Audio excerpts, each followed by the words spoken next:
Welcome to Doc Talk, a weekly podcast featuring Monument Health physicians addressing medical topics. Tune into your health with Monument Health.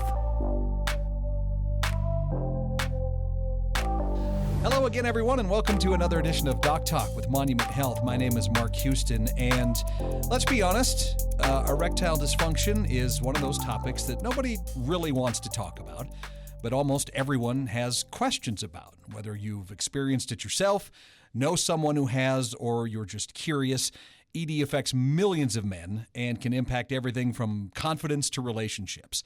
But there is good news. Help is out there, and having real conversations can make all the difference.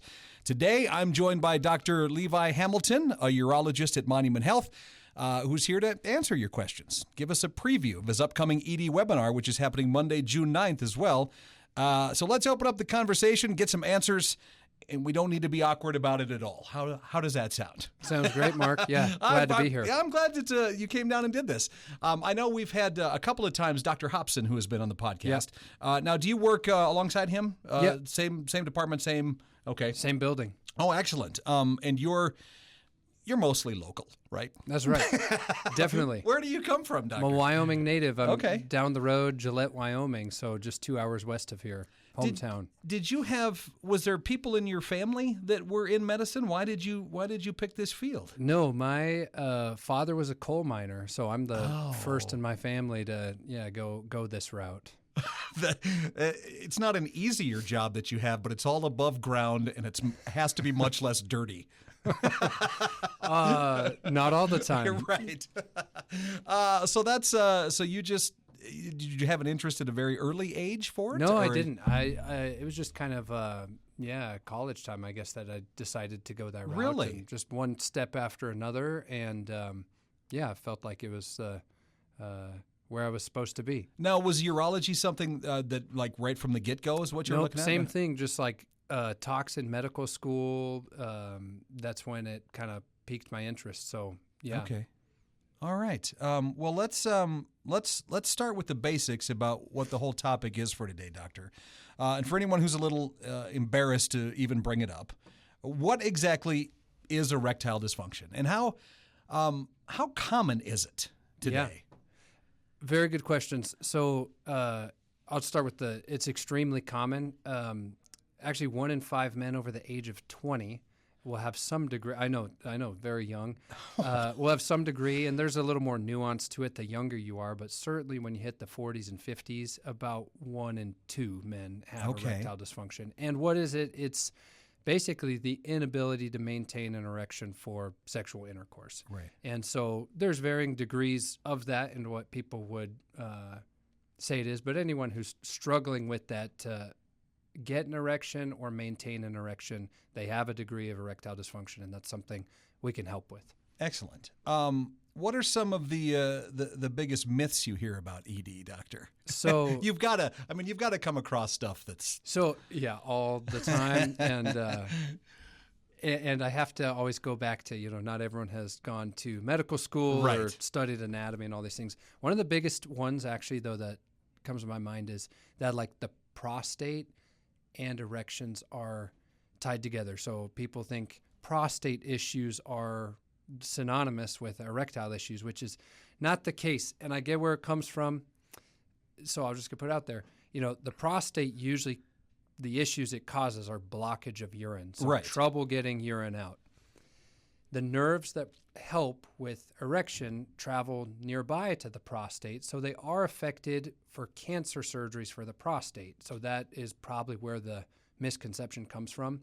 But prostate issues and erectile issues are generally two very different things, both of which we evaluate and treat. But one is urinary problems and the other is erection problems. That's amazing, because I would have been one that would have believed that myth. Totally, I hear that all the time. So, yeah. All right. Is it always a sign, though, of a bigger health problem, or can it just be one of those things? Not always, but I always make sure to take a closer look in men, because erectile dysfunction is primarily a disease affecting blood vessels. And so the erectile function, the physiology of an erection, it's all about blood flow to the penis. And then there is some nerve function, obviously, that's very important to that as well. So to me, the erectile dysfunction can be a precursor to coronary artery disease, and so it's always worth a look at. I always check to make sure, at least guys I'm seeing for erectile dysfunction, do they have a primary care doctor who has looked at their blood pressure, their lipid levels, and their risk for diabetes, because those are some of the underlying things you can find if you just get someone who's, hey, I've got problems with erections, but I haven't looked at any of my other medical problems prior to this. So it can be serious then. Yeah, definitely. In a lot of instances. Sometimes it precedes like a heart attack by 3 to 4 years, and so, or at least some degree of coronary artery disease. So it's it's important to kind of take the whole picture, and we'll talk about treatments here, but to just give pills without looking any further to what is this patient's risk for diabetes, heart disease, hypertension, all these things that can lead to that. So anything that causes coronary artery disease is a cause for erectile dysfunction as well. So you can have have you had instances of that happening where somebody has come in with ED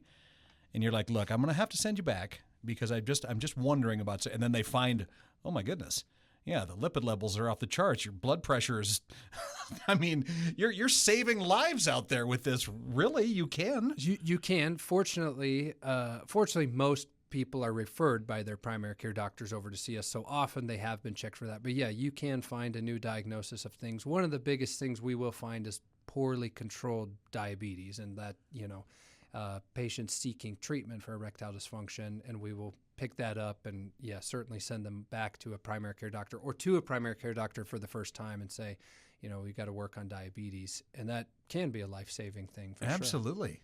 Now, one thing you mentioned when we got started here was you mentioned the age range that can happen with people, with men with erectile dysfunction. And I am pretty surprised that you started with 20 on there. I can elaborate. Yeah, please. So it is way less common that it's at least, you could say, organic erectile dysfunction, which is a actual narrowing of the arteries to provide erection.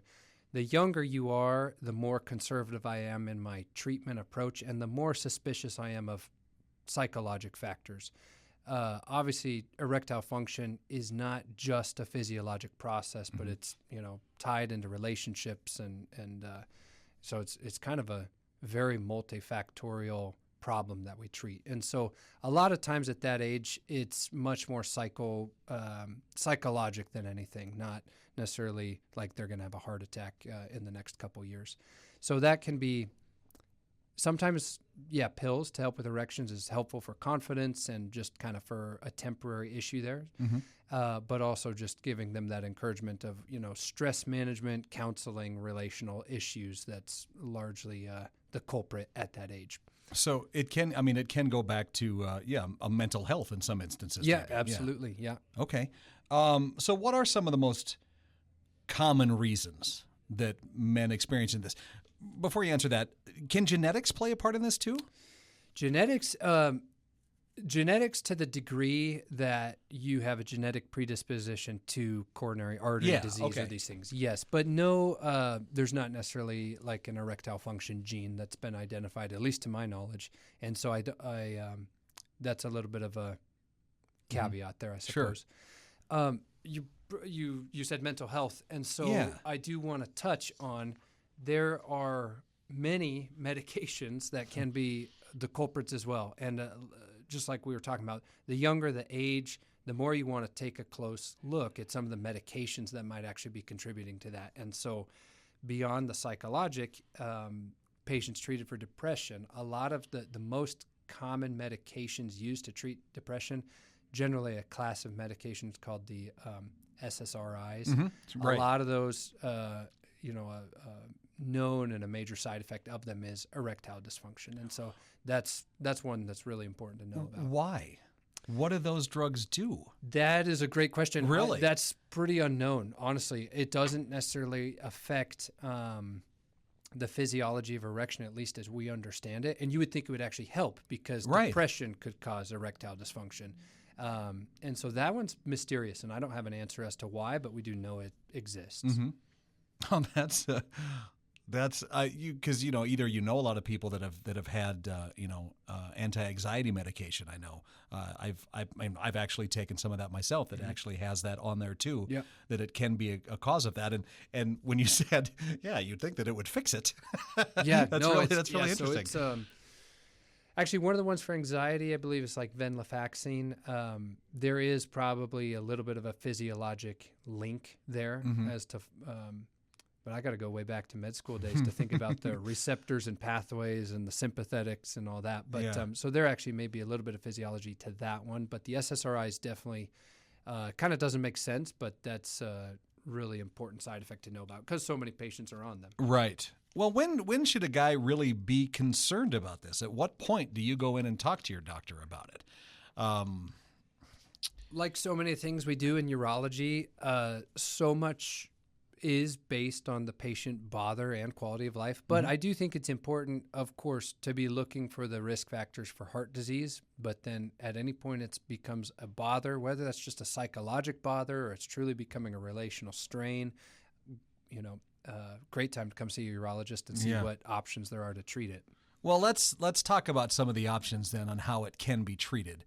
From the time you started in med school and started your training to be a urologist, how much has changed since then? Is it still is a lot of the treatment still similar, or are you seeing some big improvements? At this point, it is pretty similar. It hasn't been a huge gap yet. Like so many things in medicine, we are seeing in the past decade. There's a tremendous cancer treatments, all sorts of things like that. For erectile dysfunction, it's still quite similar, and so a lot of these names will sound very familiar to people. I think it's validating to hear from a urologist that these are legitimate treatments, and I'll talk about I should at least the 3 general therapies I go to somewhat stepwise, but it just depends on what the patients are interested in, and then a couple of the other outliers that are out there that I don't use as frequently or recommend as frequently. And then, of course, I guess I should start with diet and exercise are, where you really should start. Because, let me guess, smoking too. Stop smoking. Yep, 100%. All of those. I mean, and they're known, they affect your vessels. And so you bring less blood flow for erections and then soon enough not able to get erections, et cetera. But those actually are very effective and will help the medicines to help with erections go longer and work for a longer period of time before they lose effect. So the first one's what we call PDE5 inhibitors. That's your Viagra and Cialis. And there's a few others. I think there's Levitra. There's a few combination pills that are being pretty heavily marketed now, Rose Sparks, things like that. And they're a combination of Viagra and Cialis, really. Really? They kind of claim like a quicker onset but a longer duration of action. And that's probably true, actually, in the pharmacology of that. Now, you wouldn't recommend anybody ever take Cialis and Viagra together. Well, they actually, or do they? I think it's legitimate. Really? I mean, I don't think they'd be able to market it as heavily as they do if there was some problem with it. I don't, because I'll usually use a single medicine and go up to the maximum dosage on those and keep it simple. But I think those are actually pretty. I haven't had any patients yet that have tried it, and I haven't seen if I can prescribe that. It's probably legitimate, those combinations. But either way, Viagra and Cialis are kind of the go-tos for me, and they work by opening the arteries more to provide better blood flow to attain and maintain an erection. And and some people still come in and are like, does Viagra work? I'm like, yes, it does. It has for decades, and it's still working very well today. So I still well, that's good to know. Yeah, because there's tons of misinformation out there, so people are skeptical of even the actual legitimate treatments for these things. They're like, is that stuff just kind of internet junk? And you're like, no, it's the real deal. But people are asking you, which is the best part. They're not just coming, look, I saw on TikTok that I can do this. And you're like, oh my God. Right? Oh yeah. We do get, anyway. I'm sure you get tons of that. So Viagra and Cialis, they're great. They are the, easily titratable in how much, you can start at a low dose and work to the maximum dose.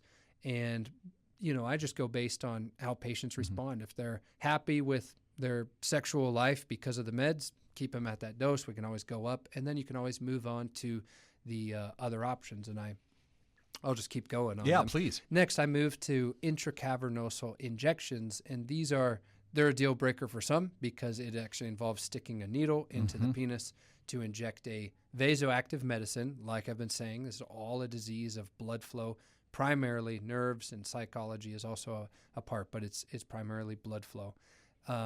So these you inject straight into the penis. They do the same thing. They dilate. They work a little more locally, so they have a little bit less of the side effects that the pills do. You may get less headaches and things like that. I was going to quickly ask you what some of the side effects of the pills are. Yeah, the most common ones are, the most common one that I get if someone's bothered by them is headaches.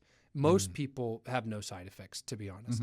But headaches, and it can cause your blood pressure to go down a little bit, so you have to be careful if they have low blood pressure or take any other medicines periodically that can lower blood pressure as well.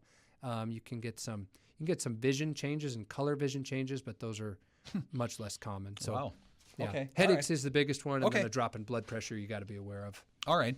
So then go back to the injection. Injections. Yes. So a little bit less of those systemic side effects, but then you got to handle a needle, drop a medicine, and you can get a little bit of discomfort at the injection site. But they certainly are more potent than pills. And so if the pills stop working, you still have a good chance that the injections are going to pick up where the pills left off. Okay. There's a bunch of different medicines. I don't know, I could list a handful. One of the most common ones I go to is a compound that uses 3 of those medicines that's known as trimix. But you can use any of the medicines, Edex, alprostadil, phentolamine, all these different things. And they're made in an injectable form. And the onset of action is pretty quick, but you got to be okay with needles. Yeah, I was going to say, you got to really be comfortable with that. So some are and some aren't. And some people, that's a deal breaker, and they say, I can see that. No interest in that. Right. And so then on to, and I'll talk about just a couple others, but, I find the most effective and the most satisfaction from the patients to me is the pills, the injections, and then surgery. And I can go on for a while about surgery. However, basically a lot of people come in, and when I tell them about surgery, they're like, that sounds extreme. And I'm like, it's not. Right. But why? That's because, I tell them, it's a 60 to 90 minute surgery. You come in and you go home the same day, and you have a little bit of a recovery period just because you want to heal up your incisions and lower your chance of infection. But once you're healed up, this is a device that basically can give you an on-demand erection anytime you want, and it can last as long as you want. And it's a mechanical device, so it will break down over time, but it can give you 7 to 15 years of that. And so it's pretty great substitute to getting pills if you have side effects, paying for the pills, getting them refilled, all of that. So it's a great surgery. And, if the pills and injections aren't working, it's what's there for sex. How does that work? How does the mechanical aspect of this work? Putting it delicately, I guess. Well, we don't have to be delicate. We're fine. Well, it's funny. I've trained with some people who shy away from the specifics of it and models, and others who say, "Here's what you want to know and see." Well, you would want to know. I'm more, I'm more in the you want to know camp, but it can be. You can scratch your head at like, how on earth do you get these components into my body? That's what I'm thinking right now of how this works. I need you to explain it. So it is 3 pieces. We call it you can do a 1 piece where you're just going to put some semi-rigid rods into I guess at the webinar we'll go over anatomy. It's kind of, there's 3 cylinders in the penis, and 2 of them are the erectile bodies that fill with blood during erection, and the third tube carries urine. It's called the urethra. So anyway, the 2 cylinders you can fill with a semi-rigid rod, and that's just called a malleable penile prosthesis. And it works. The Cadillac, though, and what I try to do for everybody that it's feasible to, is a 3-piece prosthesis, because it has a reservoir that holds saline, just a fluid that's inert, and it has a pump that goes in the scrotum. It's kind of like a third testicle is what I tell patients. Okay. It's just kind of a small pump controller. And then 2 cylinders that go into the erectile bodies. And so you use the pump to transfer fluid from the reservoir into the cylinders for erection. And then there's a button that deactivates and sends fluid back. So you have a flaccid state and an erect state based on pumping it up. No kidding. And that does sound extremely simple. It doesn't seem like it's Because when you first hear about this, I'm thinking, well, what kind of remote control are you using at this point? one day. You think that'll be a thing? One day there will be certainly an electronic component, and that using the pump for most people is no problem, but for some people with kind of weak grip strength, and sure.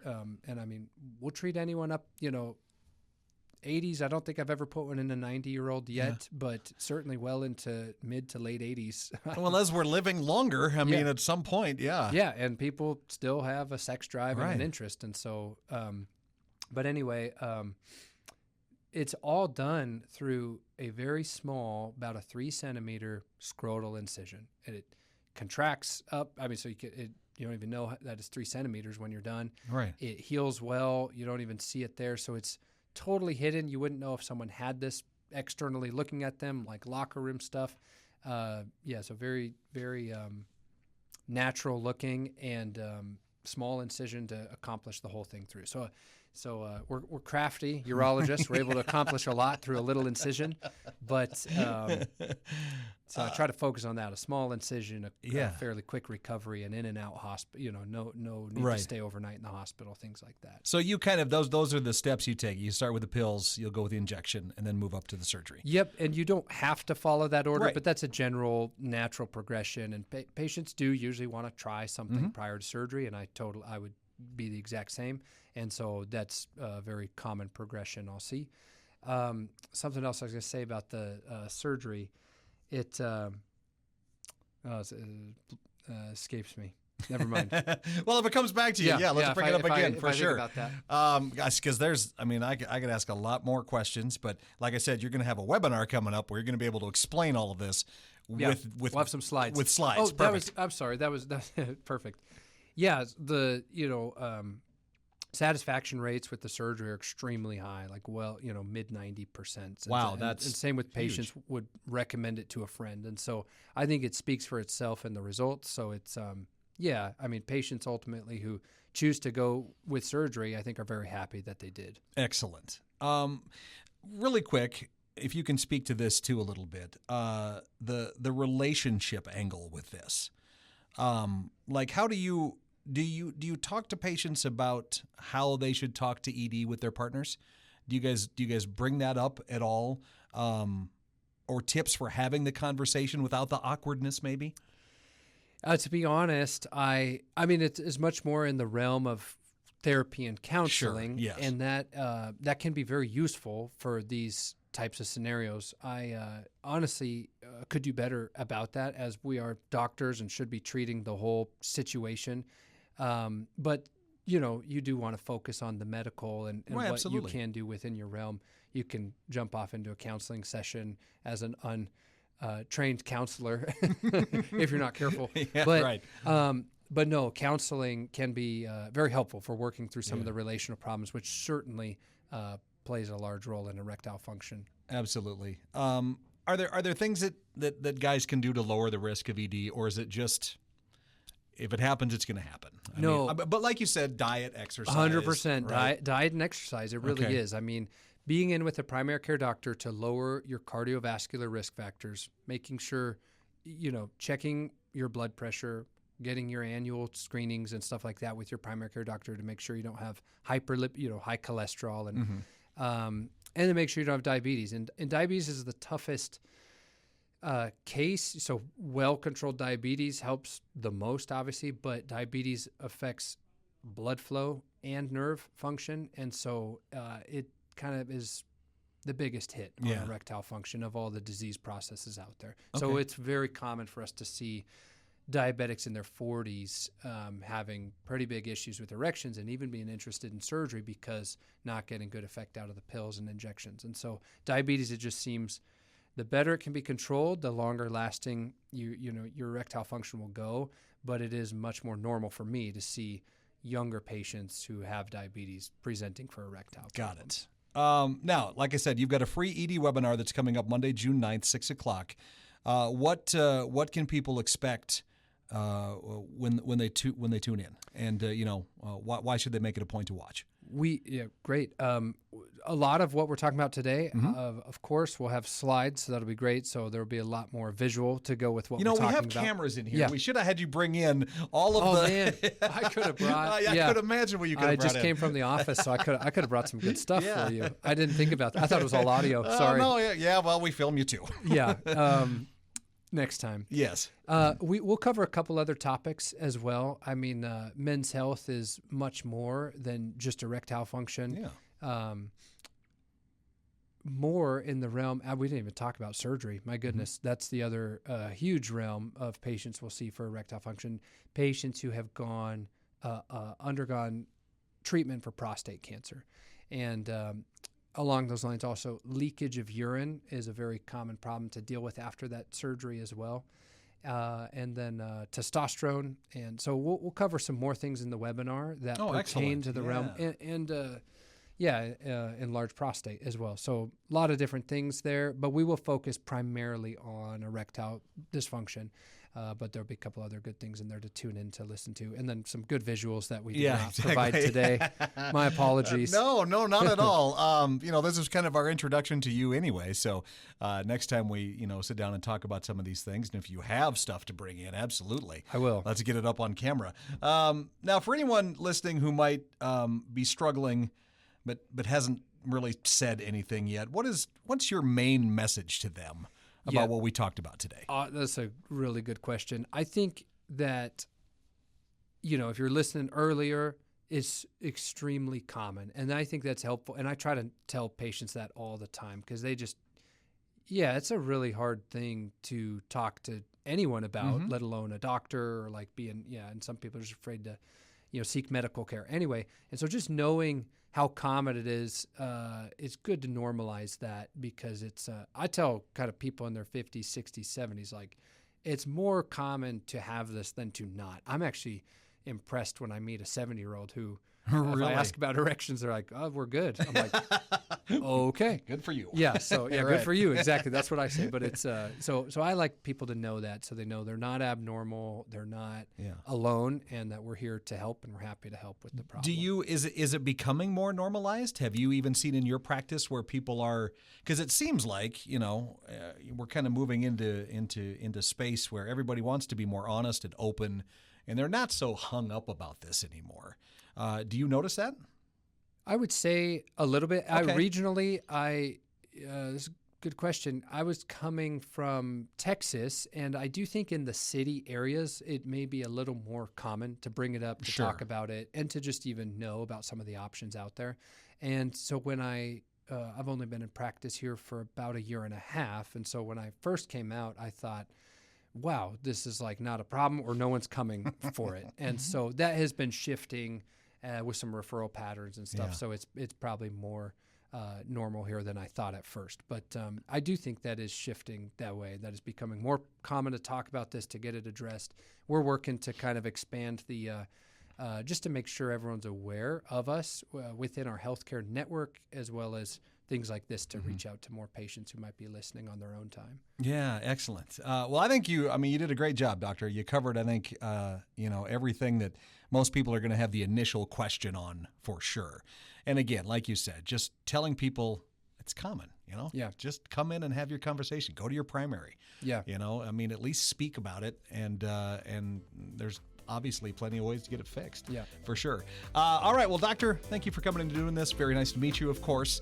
And I hope that, anything that pops up in the future that you want to drill down on a little bit more, I'll be more than happy to have you back, and we'll do it again. Awesome. My pleasure. Thanks for having me. You bet. Dr. Levi Hamilton, urologist at Monument Health with Doc Talk. Thanks for listening.